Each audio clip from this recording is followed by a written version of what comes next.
घाईच्या वेळेमध्ये ही झटपट होणारी कुकरमधील बटाटा मटरची भाजी एक वेळेस नक्की करून पहा. त्यासाठी इथे मी कुकरमध्ये 2 पळ्या तेल घेतलं आहे. त्यामध्ये 1 चमच जिरे, 1 चमच मोहरी टाकायचे आहे. 2 बारीक कट केलेले कांदे थोडेसे मऊ झाले की मग त्यामध्ये थोडासा कढीपत्ता टाकायचा आणि थोडेसे खडे मसाले. खडे मसाल्यामध्ये 1 मिरा, 1 लवंग आणि 1 दालचिनीच टाकायचे, जास्त काही आपल्याला टाकायचं नाही आहे. कट केलेले बटाटे टाकायचे आहेत. थोडेसे मटर टाकून हे 2 मिनिट आपल्याला असे मिक्स करून घ्यायचे आहे तेलामध्ये.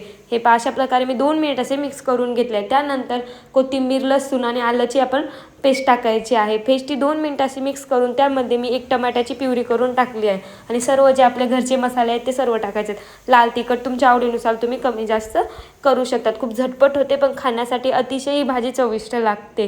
हे पहा, झाकून आपल्याला हे सर्व मसाले टाकून 2 मिनिट असे वाफवून घ्यायचे आहेत. पहा, आपल्या भाजीला किती मस्त असे तेल सुटले आहे. त्यामध्ये आता चवीनुसार मीठ टाकायचं आहे आणि थोडंसं पाणी टाकून आपल्याला कुकरचे 3 शिट्ट्या करून घ्यायच्या आहेत. हे पहा, 3 शिट्ट्या झाल्यानंतर ही पहा आपली भाजी किती मस्त झाली आहे. खूप स्वादिष्ट लागते. एक वेळेस तुम्हीही नक्की करून पहा. धन्यवाद.